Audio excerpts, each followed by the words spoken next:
bunch of ridge runners. Get the lead out.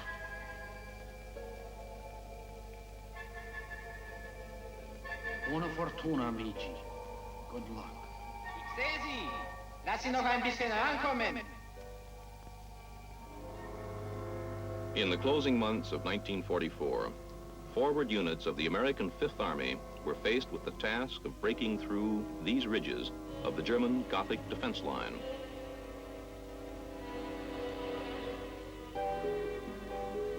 On November 26th of that year, a deathly silence settled over this sector of the Italian front, for it was on that day that our third attempt to break the line failed. The story born out of that stalemate is the subject of this film, told from the personal viewpoint of those who were there. My name is Bill Putnam. I was lieutenant with the 85th. Ich heiße Georg. My name is George Bible. I was a sergeant assigned to a transport unit. I witnessed the end of the war in Italy. My name is Ben Bush. I was a sergeant with the 86th. Ich bin Hans-Georg Hildebrand. I am Hans George Hildebrand. I was a German general in northern Italy. My name is George P. Hayes.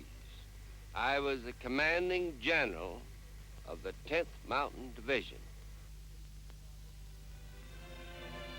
This is the story of the climb to glory, a combined German, American, and Italian account of the combat record of one of America's most unusual fighting outfits, the 10th Mountain Division.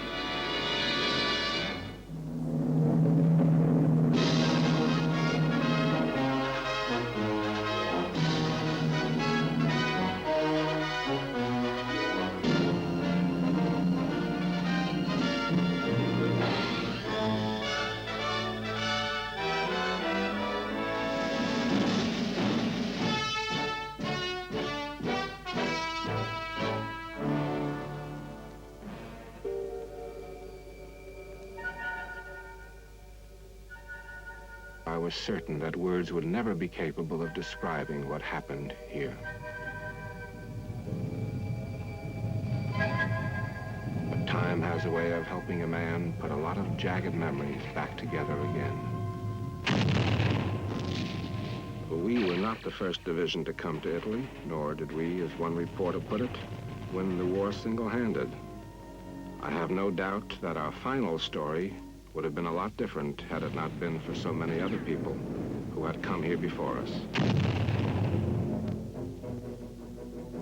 We were not responsible for the victories at Anzio, Salerno, or Monte Cassino, or for the march into Rome.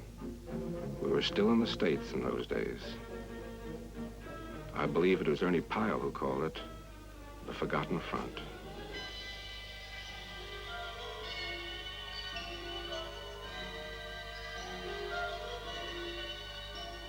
We became a part of this tragic scenery on December 23rd, 48 hours before Christmas, 1944. We checked into Livorno exactly 1 month and 1 day after the Germans beat back our third attempt to scale their Gothic line. We were given lots of straw to bed down so that we could have insulation from the cold. And it seemed like a wonderful place because the sun was warm. We were well dressed, we were being fed very well, we had lots of time to ourselves, and the idea of the front lines or warfare seemed very far away. We were a peculiar assortment. Our rank and file was made up of Austrian and German Schussboomers, Olympic ski champions, European and American mountain climbers, and what today's generation would probably refer to as Ivy League double domes. Harvard, Dartmouth, and Yale were well represented. An intelligence officer reported that the Germans were not impressed. On the 8th of January, this first contingent moved north through Florence to face the deadlock at the front. 10 days later, the rest of the division pulled into Livorno. We had come up from Naples on a landing craft and were camped in a park the whole division was there, except for parts of the 86th that were ahead of us and had been in the line. It was raining. Things were rather miserable and soggy, but we were cleaning our equipment, relaxing a bit, getting rested up from the long trip in the ocean. It was wet, muddy, and the foxholes that they had dug were full of water and very unpleasant. So they were quite anxious, I think, to get on with the show and get something moving. On February 4th, we were ordered, my platoon plus one rifle platoon from the 3 rifle companies of our battalion, into a make-up company that was supposed to do something. We weren't really sure what we were supposed to do. But we had orders to go up the valley to our left and ascend the ridge that overlooked the town of Piancinatico. We did this. We got up to the top of the ridge in fairly good order, and I put my mortars in position to shell the town of Piancinatico, and we then waited for something to happen. Gerd, jetzt kommen die Amis von hinten. It happened. We did some damage to the town of Piancinatico, but it was all done with my mortars, the 60-millimeter mortars of a line company. I remember rather enjoying the performance because we were actually doing something. We felt constructive.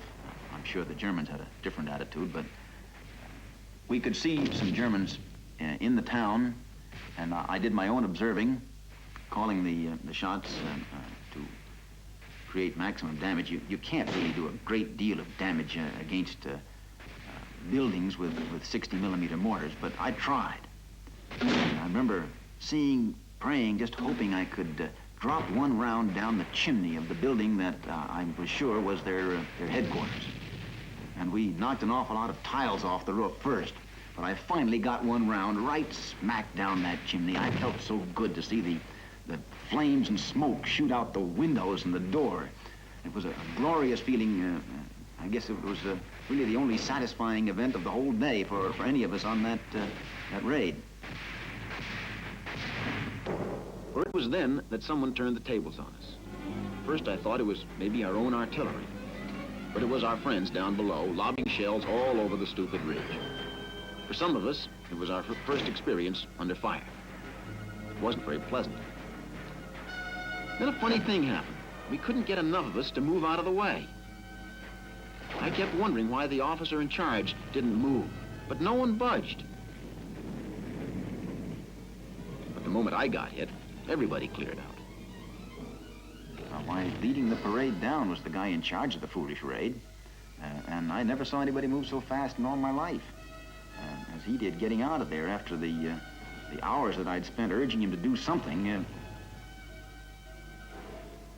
The end of the first skirmish. Confusion, fear, a wounded man. Just a sample of what life on the line could be like. There may have been more than one man who wished he had stayed in Livorno. A communique from the front read, "The sector immediately south of the German Gothic line was relatively quiet today." Another report simply stated that the Germans had been observed digging in. 6 days later, on the 11th, elements of the 86th Regiment began probing into enemy territory, looking for ways in which the 10th might gain access to some of the heights the Germans held.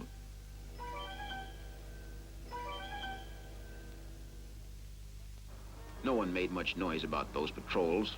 There was no mention of them in the press. We lost men on some of these patrols. And you know, a guy that's killed on patrol is just as dead as a guy that's killed in the big push.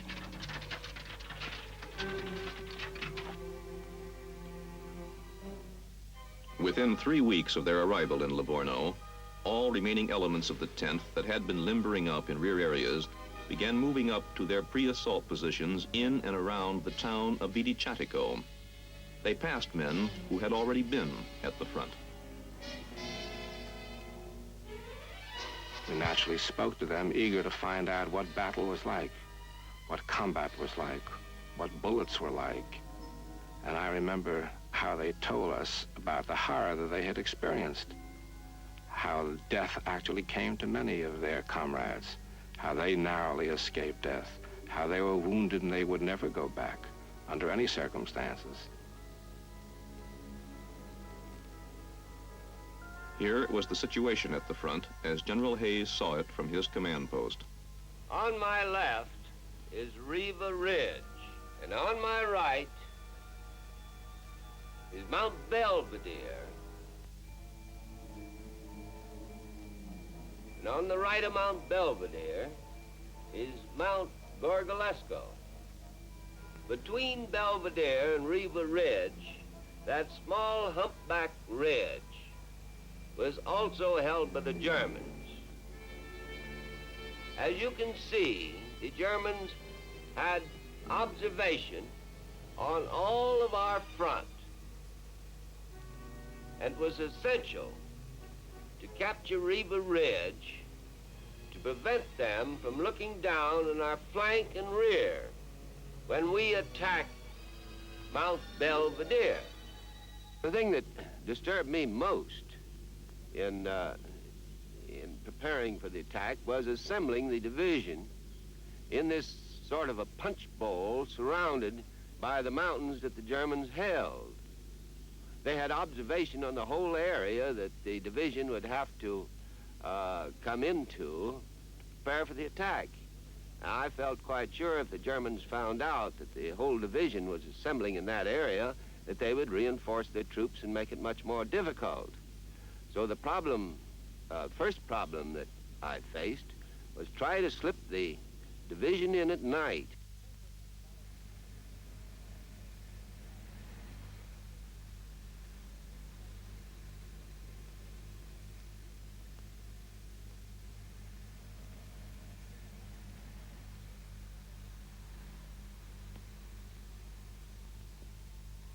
Die amerikanische Linie The American line runs from here down to this valley in northeast of Rocca Corneta. We haven't got any reporters yet on their exact whereabouts on the western flank. Now, I've ordered out 2 patrols in strength. They're to capture any American in the 10th Mountain Division sector and return him alive to me, not to the intelligence.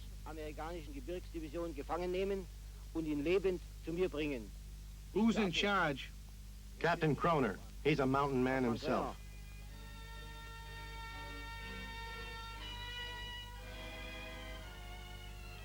That night, an American patrol also went out.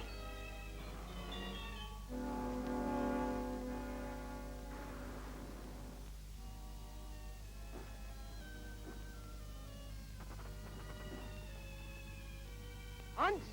Hans! Hier rüber! Halt die Klappe da hinten und mach das Licht aus! In the dark, they met. That night, no prisoners were taken. The entire division, more than 13,000 men, continued to move into and around the town of Vitacatico.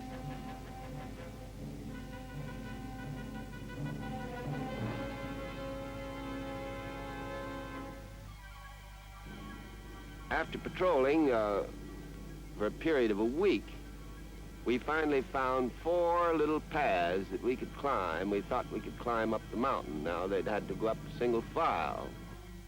One German at the top of the mountain could throw hand grenades down and stop the whole show if we didn't gain surprise. So naturally, under a situation of that kind, the men would be a little nervous. You couldn't expect them to be otherwise. And there was Mount Belvedere, serenely majestic, covered with landmines, and for the 4th time, the prime objective of the coming assault.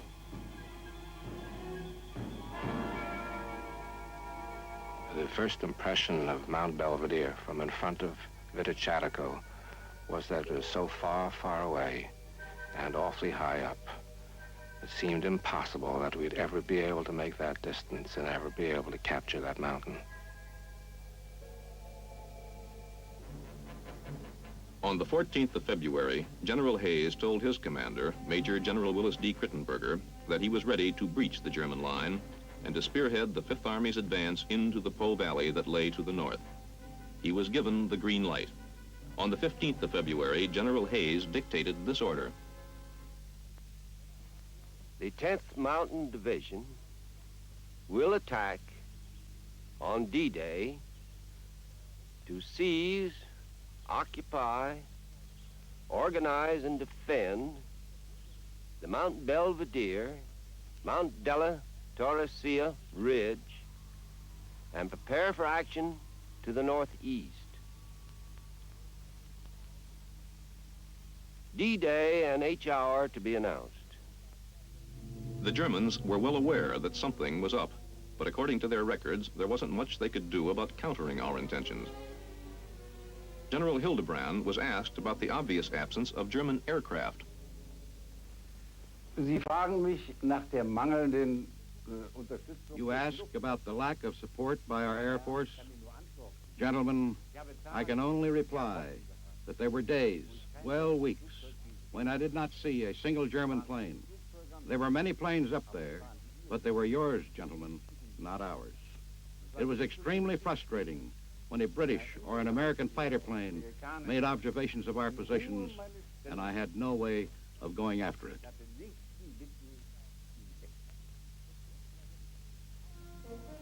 Some 10th Mountain Division veterans may remember this house. Farmer Giuseppe Lenzi has lived in it all his life. During the tense wait for D-Day that followed the general's combat order, a handful of men of the 86th Mountain Infantry holed up inside Lenzi's house. Giuseppe remembers their arrival and the day they left. In febbraio del 1945. In February of 1945, the Americans arrived at the village of Viticiatico, most of them from the 10th Division. Then in one evening of that February, they began their advance on Mount Riva and Mount Belvedere, where they started a great battle.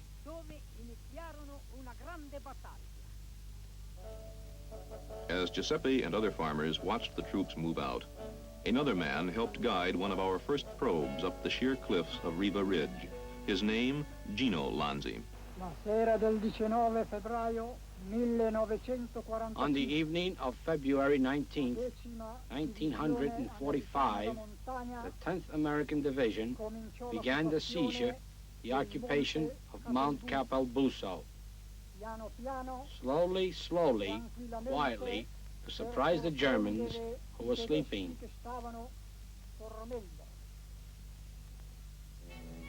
There were only 4 places in that ridge that our troops could climb, and then only single file.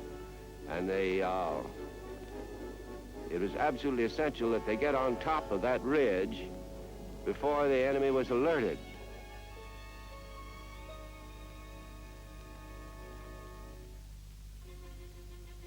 It was at this point that the division's special talents first came into play. Expert rock climbers of the 1st Battalion of the 86th began climbing the ridge's jagged rocks to a height of 1,500 feet and, without making a sound, fixed ropes for the use of units that were moving up from below. We flashed some searchlights on the cloud formation up above, and that reflected back just a little bit of light on the hill mountainside, which enabled them to see a little bit of the rock structure that they had to climb. All ropes were secured by midnight. The entire valley below was still.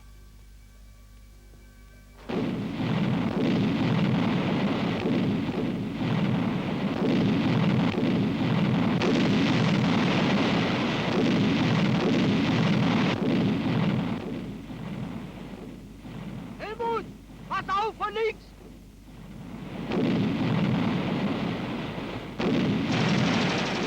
Come on, you bunch of ridge runners! Get the lead out!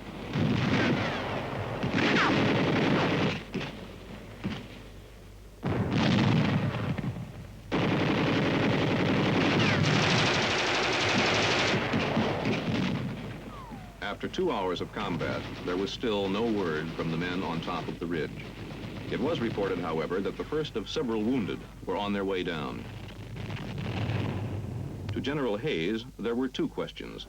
Would mountain climbers prove to be the answer to the Gothic line? And would their special talents plus the strategy of surprise help keep initial casualties down? After midnight, the first indications of success trickled down to the valley below. Company B of the 86th had dislodged all German troops from the top of Rivas Mount Capelbuso. At dawn, a single platoon of Company A reported that it had occupied the northern end of the ridge, Piso di Campopiano.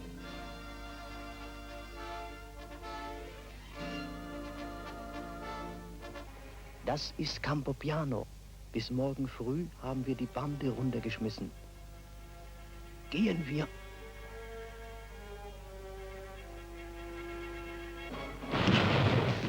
German counterattacks came as expected.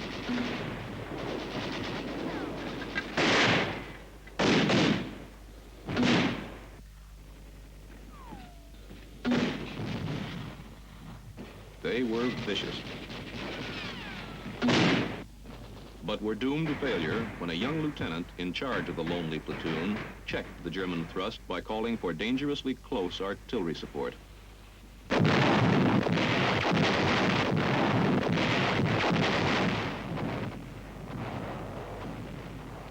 By morning of the following day, the ridge was ours. The 10th Mountain Division, still considered green, had chopped the key threat out of the Gothic line. Belvedere was next. In the early morning hours, while initial mopping-up operations got underway on Riva Ridge, the 10th let loose with a terrible hail of steel against Gorgolesco and Belvedere. It did not inspire peace of mind in the men who waited below, for the Germans had, after all, overcome that kind of shellacking on 3 previous occasions.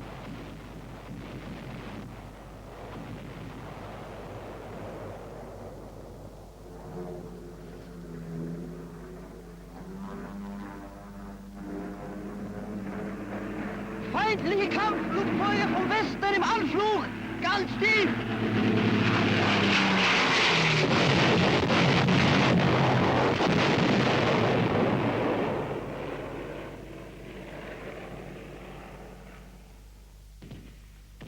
When it seemed as though the hill had died, the 85th and 87th regiments pushed off for the minefields above them. Da kommen sie! Lass sie kommen!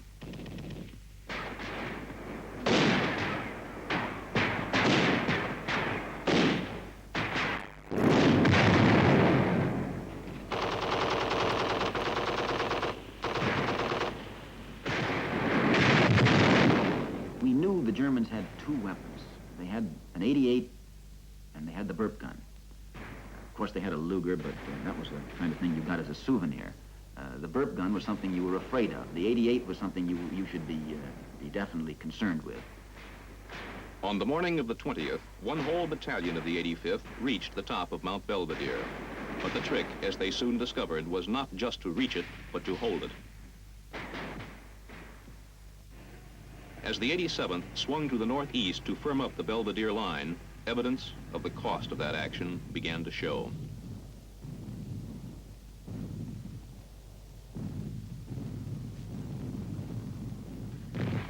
The Germans rushed the 741st Jaeger Regiment into the line. And the 10th climbed up to meet them.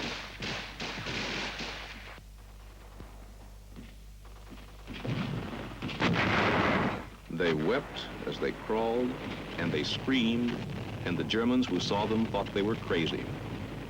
And the Germans cried too, some out of pity, some out of fear, and some out of disbelief.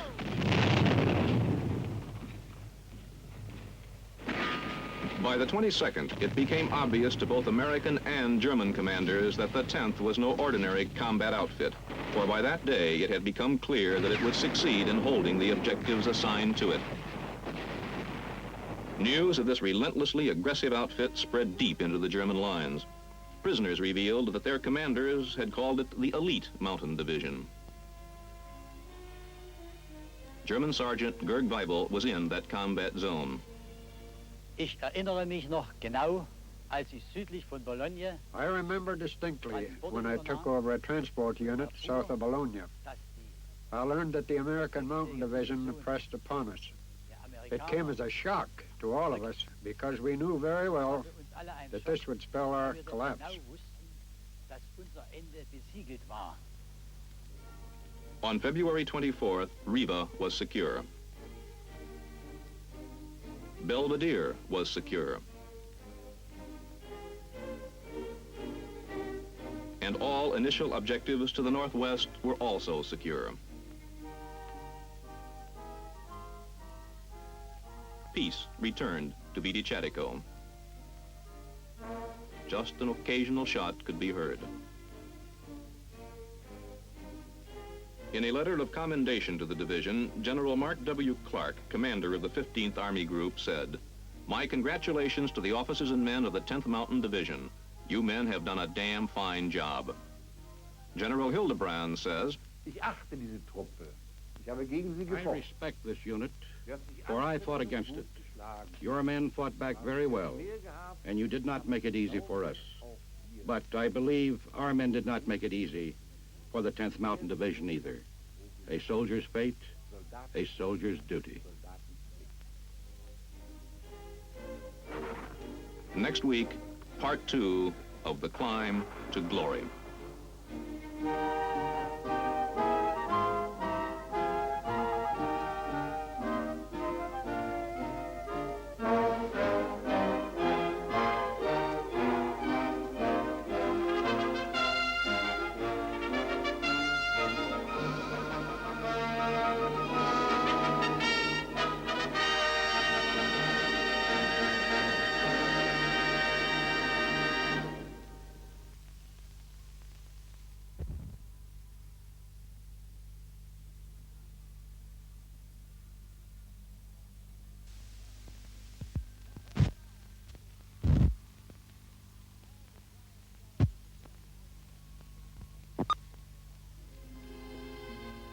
It was on a dark winter night in central Italy that a group of expert GI rock climbers fixed ropes to the side of this mountain, scaled this ridge in absolute silence, and dealt defeat to the Germans who'd been waiting on top. The 10th Mountain Division, fresh from the States and new to combat, had done what others before had for months been unable to do. German field commanders, startled by the speed with which the outfit climbed and moved, called it America's Elite Mountain Division.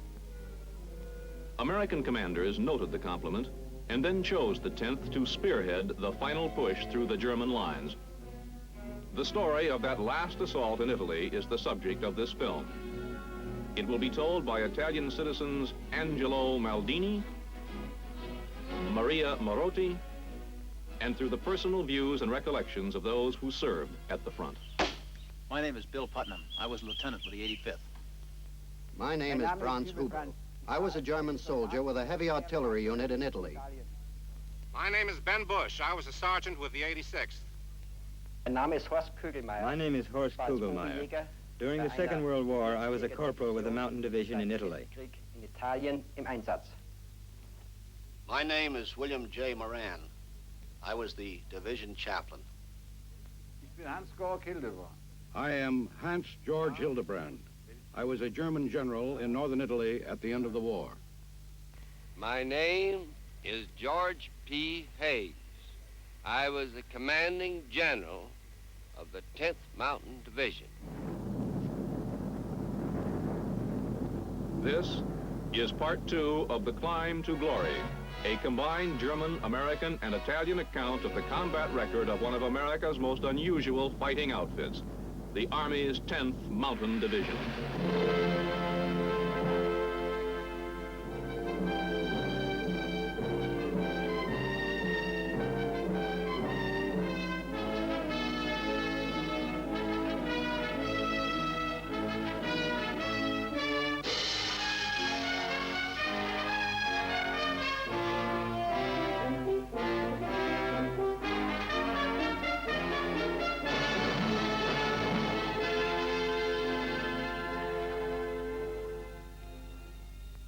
As the last traces of the snows of '44 vanished from the Italian soil, the 10th Mountain Division prepared to move north to break through the rest of the German Apennine defense line.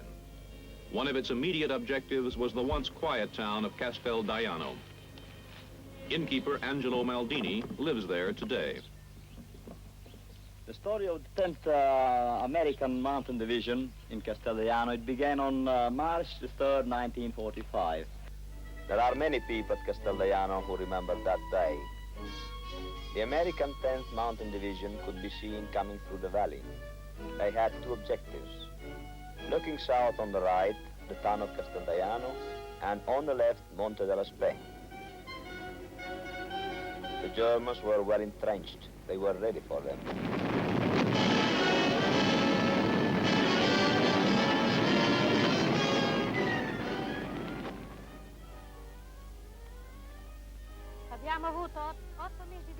We had 8 months of front lines. In those 8 months, they tore down all the houses at Casteldaiano. There wasn't one covered. There were also some dead. And then the Germans took from the houses all they could take. But when the Americans arrived, they gave us things to eat. And, well, we lived a little better. Casteldaiano, once again, was secure and was given back to its own people. 3 days after the battle started, Monte della Spain was also secure. Some never knew the name of the place. They were left behind in the stillness that enveloped that mountain town. It was a bloody battle. The people here were glad when it was over. But the sadness that all wars bring can still be felt in these hills. The division paused to wait for its supply lines to catch up, and the men prepared for the next offensive. During this relative respite from battle, routine patrolling continued. The 10th Mountain Division will attack from positions on Mount della Spain. The 85th Mountain Infantry will be on the left, the 87th on the right. The 86th Mountain Infantry will mop up the right half of the objective assigned to the 87th. This is what some men saw from their positions. Veterans of the campaign will remember that distant peak as the Rocca Rufino, and the lump to its left as the ridge of Mount Pigna. Held by the Germans, it marked the last major defense of their once touted Gothic line. Mount Pigna, too sheer to climb, would have to be captured at night from behind. This was done in a matter of hours. Rufino would have to be taken head-on by day.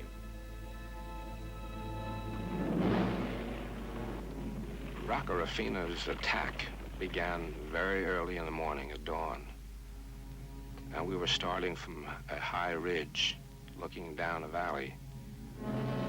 We weren't to start until after all the preparations had been readied, so that we had a beautiful view in a beautiful day, bathed in sunlight, of the valley, the mountain, and everything around it. This was in the spring, and we were waiting for the beginning of the air attack.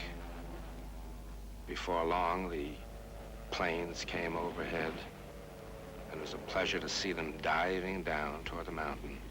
And as they screamed down the mountain and turned on their way up, you'd see a release of flame that would reach almost to the sky.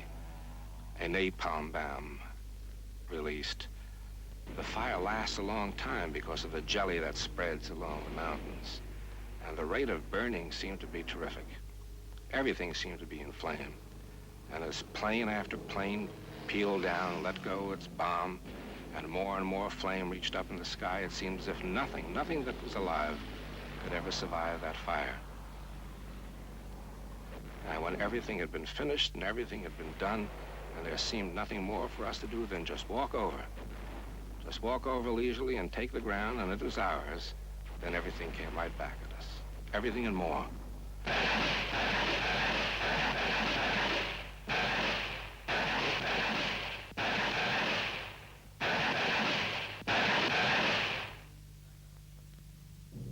Once again, silence surrounded the valley as the 10th moved out. And the Germans watched them come. And they wondered how this elite division would ever cross this open terrain and climb to this incredible height. 20 Meter zu kurz.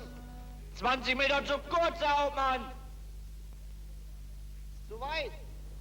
10 Meter zurück und feuern.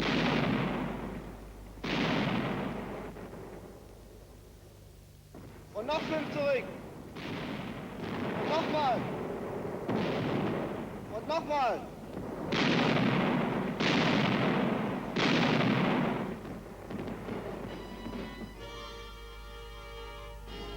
Few people will remember the name of this mountain hamlet below the Rocca Rufino. But it's where a number of Americans discovered that there were a number of Germans who were unwilling to throw in the towel.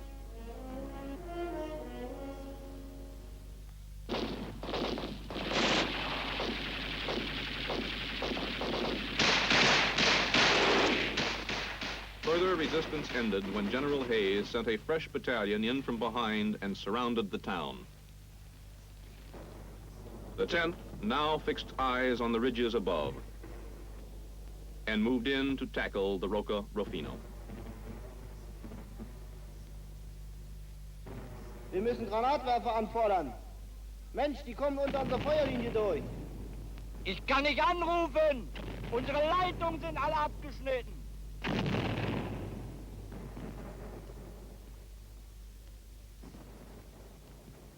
A German corporal remembers what happened next. His name, Horst Kugelmeier.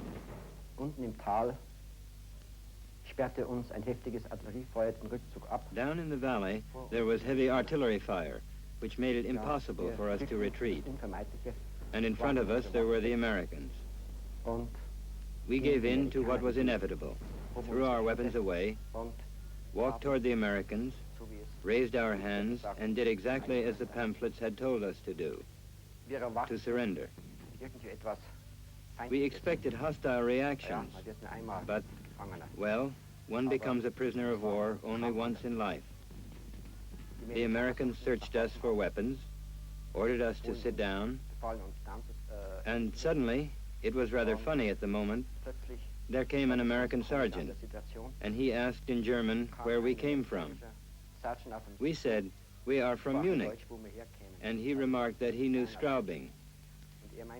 They offered us cigarettes, and suddenly, all of us were sitting together, Americans and Germans next to each other, and we smoked cigarettes. Our canteen went around. We still had some cognac in it, and I had the feeling that suddenly there was peace. By nightfall, the Rocca Rufino was secure, but the Germans continued to harass the new arrivals with accurate mortar fire. And so, for some people, the battle ended on a different note. I was awfully tired that night. And sleepy, too. But I think most of all I was thirsty. It had been a hot climb up Rocca Rufino. Dusty. Tired. And the water gave out awfully soon.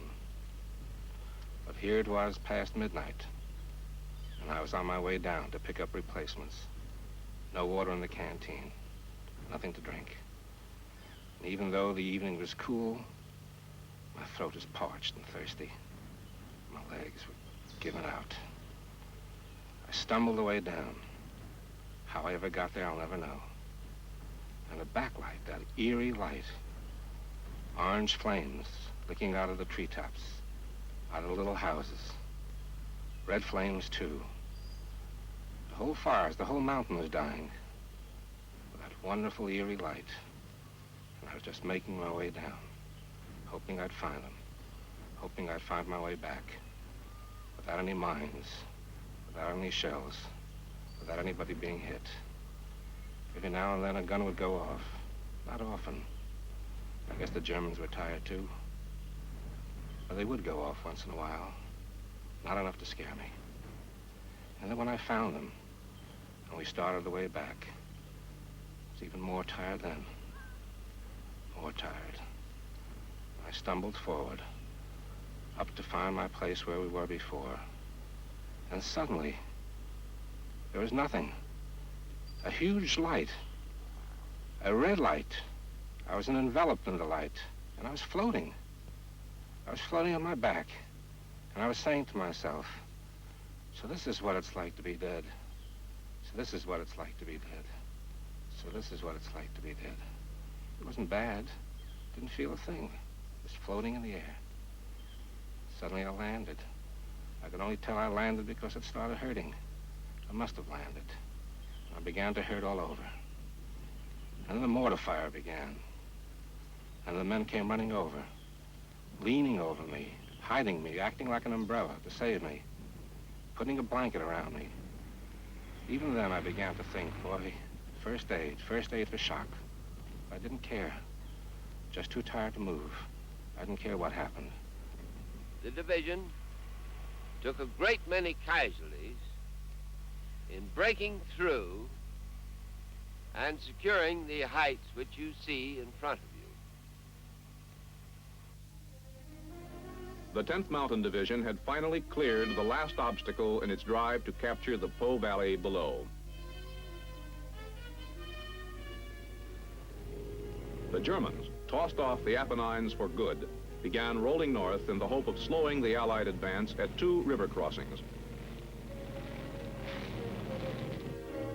The first at Bamporto, the other farther north at the town of San Benedetto. It was no secret that the Germans would try to destroy all the bridges. The 10th would attempt to prevent this from happening. Brigadier General Robinson Duff, second in command, was assigned to this mission. I gave Robbie Duff a battalion of infantry, mounted in trucks, some light tanks and reconnaissance units, and told him to bypass any resistance he ran into and move as rapidly as he could down to the Bamporto bridges and capture them intact. I told him never mind the Germans that he ran into, to go around them, that the rest of the division would come along behind and mop them up. Miraculously, the Germans were outrun. The bridge at Bamporto was captured intact.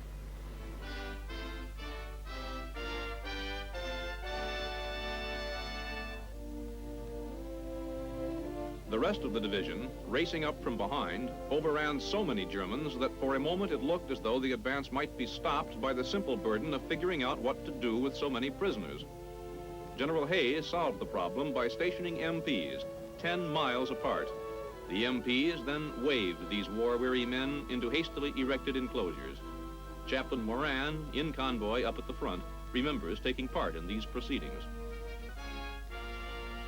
Just before we moved from the Apennine Mountains into the Po Valley, I had an unusual and rather rare experience. That is, rare and unusual for a chaplain. I was returning from an aid station with my driver, my Jeep driver, and we're coming down a country lane in this farmyard when suddenly 2 Germans jumped out in front of the Jeep. At first, we thought they were going to engage us in combat, but we noticed that they did not have any weapons. However, one of them did have something that looked like a hand grenade, but on closer examination, we found that it was a can of rations. We came to a sudden halt, of course, and with that, they put up their hands and said the words kaput, meaning they wished to surrender. Unusual as this was, and unfamiliar as I was with this procedure, I, however, put the 2 prisoners in the back of my Jeep and proceeded towards the main road. On the main road, we joined in with the stream of traffic that was going back and forth, and as we went down the road, we noticed a number of soldiers standing on the side, and as other prisoners and other vehicles went by, they made certain remarks to them. always in a jolly mood, of course. But as I went by, with the division chaplain written on my Jeep, I heard one soldier say, with an expletive, "Even the chaplain gets them." Farther north, however, there were still German units determined to make a last-ditch stand.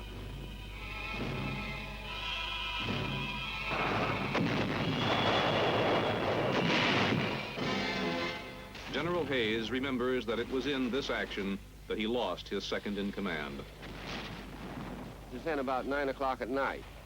After we got straightened out and started again toward the Po, Robbie Duff saw a mine lying in the middle of the road, and he ran over to the tank that was advancing on this mine and rapped on the door, trying to tell them to stop and not run over the mine. Unfortunately, they ran over the mine just as he got to it, and that wounded him.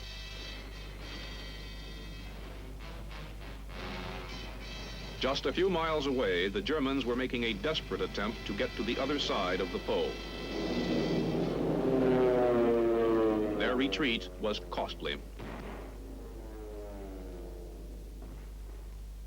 Private Franz Hubel was there. Die Verwundeten mussten wir zurücklassen.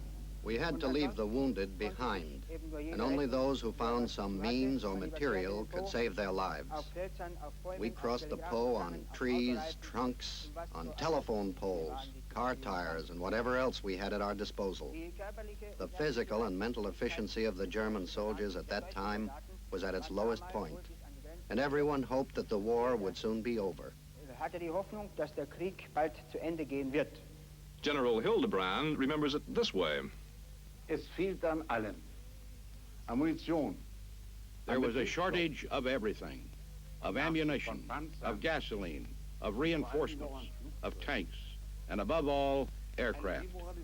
Nevertheless, gentlemen, a demoralization of the troops did not occur.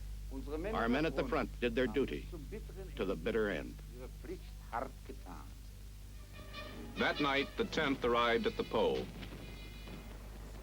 Well, the next morning, I went down and looked at the Po, across the Po with my field glasses, and I could see that the dike on the other side was all prepared for defense. They had foxholes were vetted in the, and as far as I could see, there were no infantry over there. And I thought, well, we'd better get across before the German infantry come and man those defenses. So I planned the crossing with the 87th Infantry making the initial crossing at high noon.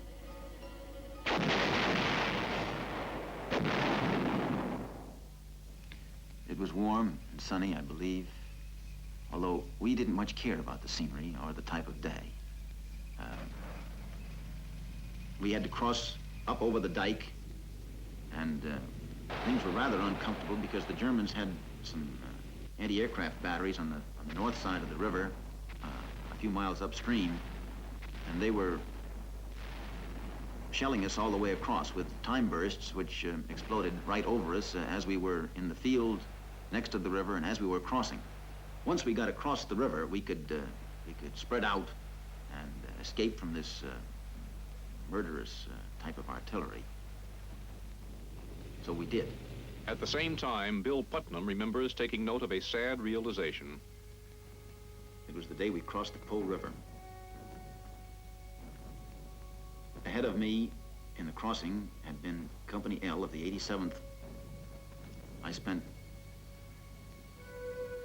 the happiest, perhaps, days of my Army life in that company as a private, and I knew all the people in that company. When we crossed the Po, they'd stopped ahead of us, and my company crossed through theirs. And I only recognized two people. Beyond the Po, the 10th Mountain Division got fresh supplies, captured the town of Verona, and a few hours later lost its assistant division commander, Colonel William O. Darby, to a German shell. He received the rank of Brigadier General after his death. The 10th rolled north to Lake Garda and took to the water to capture the tunnels on both sides of the lake.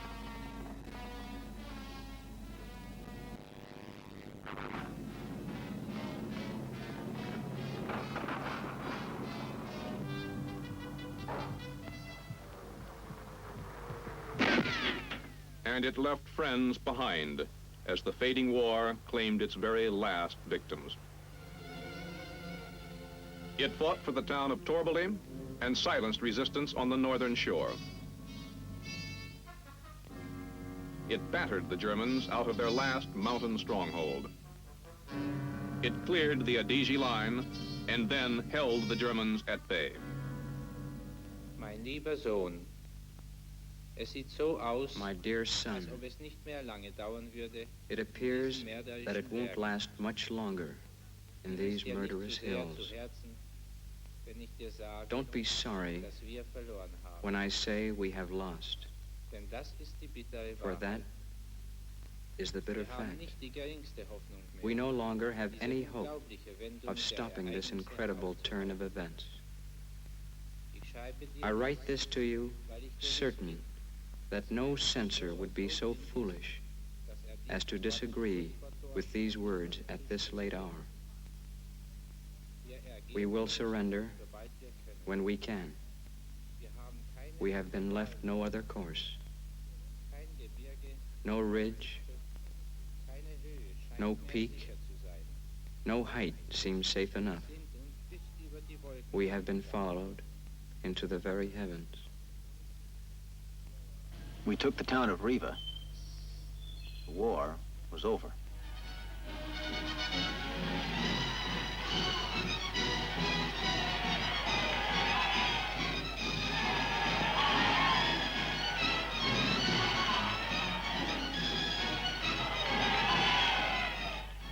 At the war's end, General George P. Hayes stood on the bank of Lake Garda, faced his troops, and said, "When you soldiers go home, no one will believe you when you start telling of the spectacular things you have done. There have been more heroic deeds and experiences crammed into these days than I have heard of. I have been privileged to participate in many actions that were considered important and fierce battles. And I can assure you that one of the most bitter were the ones that we fought right here. Many times we stuck our neck out with exposed flanks. At one time we were 20 miles in advance with both our flanks exposed. The Lord held us by the hand." And then bells pealed in 1,000 towns, and for a moment time stood still as the world readjusted. And then it was no more than a memory of gunfire and mountains, and of those who had died between Belvedere and Lago di Garda. Their memory will ever be with us. Those who for a year or more, for a few months perhaps, were our friends, our comrades.